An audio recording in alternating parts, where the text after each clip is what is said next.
Selamat datang untuk para penonton, baik untuk dosen mata kuliah Akuntansi Manajemen, Ibu Meilia Aryani, serta teman-teman sekalian. Kami dari kelompok 6 yang mengambil tema penganggaran akan mempresentasikan hasil dari kerja kelompok kami. Di kelompok 6 ini terdiri dari 4 anggota.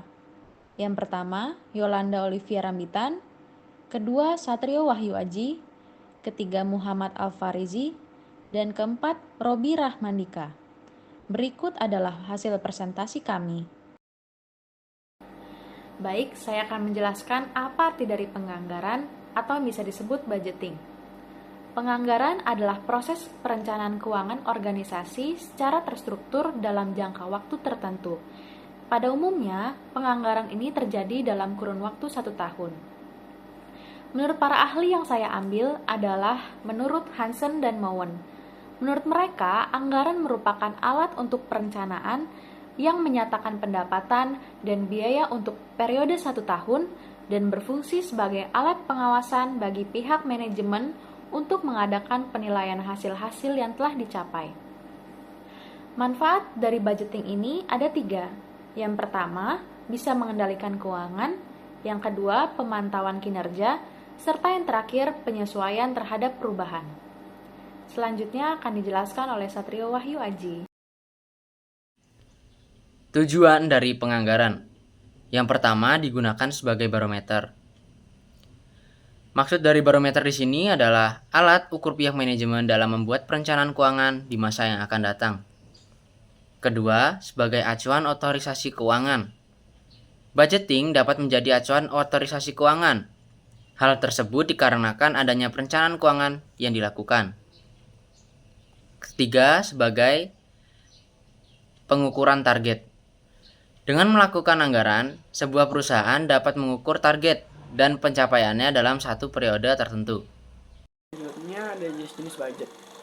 Yang pertama ada berdasarkan waktu, jangka pendek, anggaran jangka pendek, merujuk pada perencanaan keuangan yang dibuat untuk jangka pendek. Biasanya 1 tahun atau kurang. Anggaran ini berfokus pada pendapatan atau pengeluaran dalam periode waktu yang singkat. Contoh dari anggaran ini adalah anggaran bulanan atau kuartalan yang mencakup item seperti gaji karyawan, bahan baku, biaya utilitas, dan lainnya.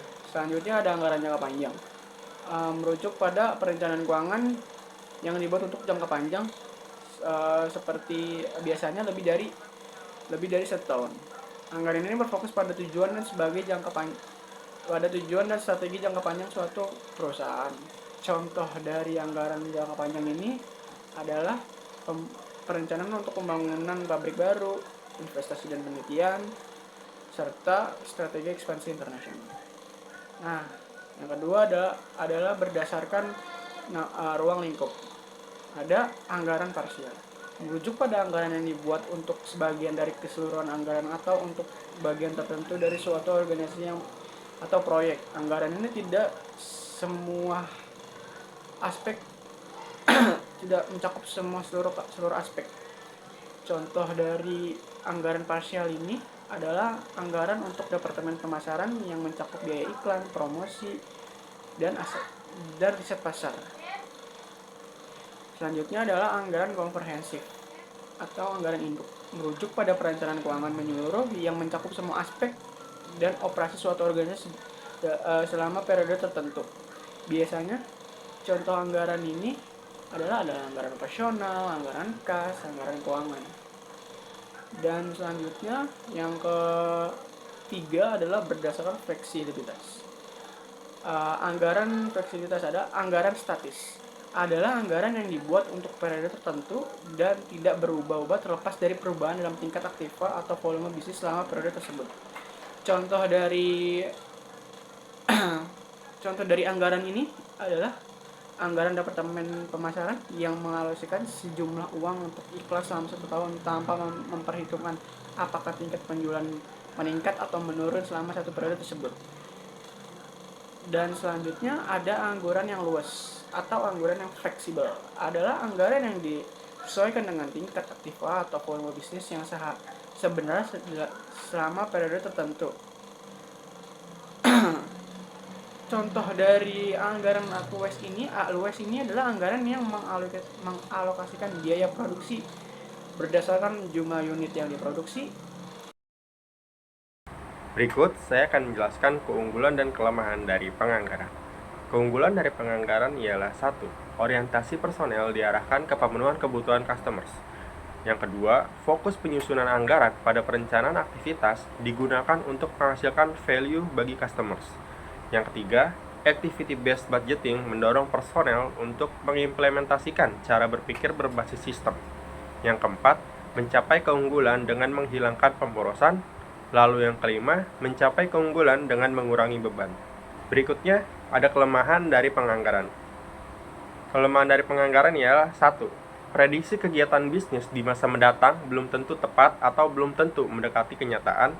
Yang kedua, perubahan kondisi politik, sosial, ekonomi, bisnis di masa mendatang sulit diprediksi, sehingga sering tidak terjangkau dalam pemikiran pembuat anggaran. Lalu yang ketiga, sering terjadi konflik kepentingan dalam penyusunan anggaran maupun dalam pelaksanaannya.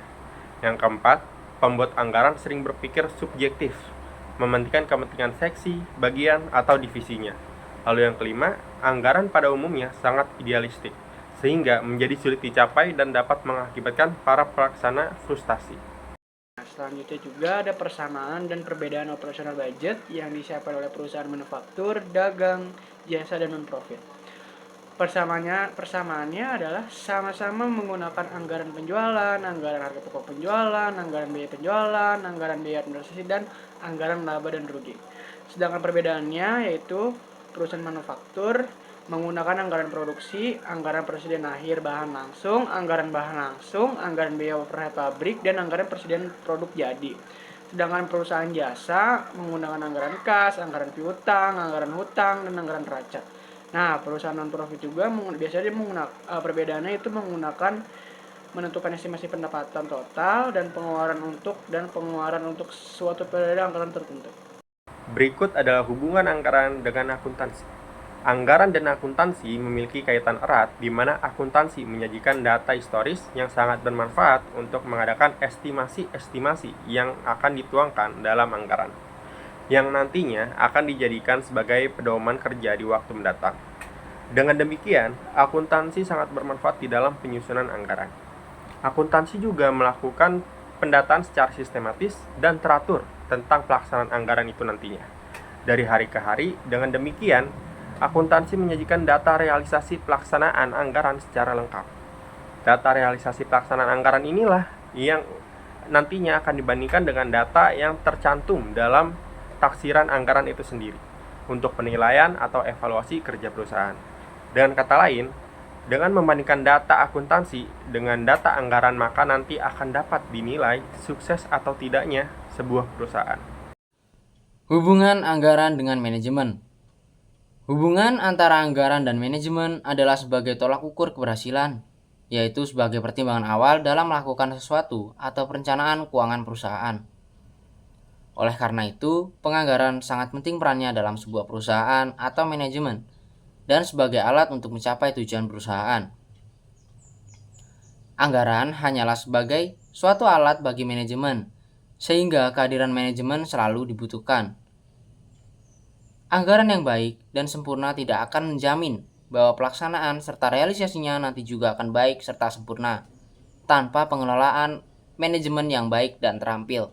Terima kasih atas perhatiannya untuk para penonton sekalian.